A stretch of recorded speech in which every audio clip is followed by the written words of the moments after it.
දික්කසාද නඩුවක් දාලා පිටරට ඉන්න විත්තිකාරයාව අපිට ලංකාවට ගෙන්න ගන්න පුළුවන්ද? ගෙන්න ගන්න බෑ.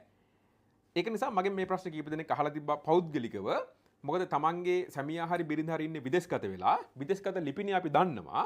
එතකොට විදේශගත ලිපිණියට සිතාසිය යවුවට පස්සේ එයා ලංකාවට ගෙන්න ගන්න පුළුවන්ද කියලා මගෙන් කීප දෙනෙක් ඇහුවා. එහෙම කරන්න ප්‍රතිපාදන නැහැ. මොකද හේතුව මේවා සිවිල් වැරදි නිසා.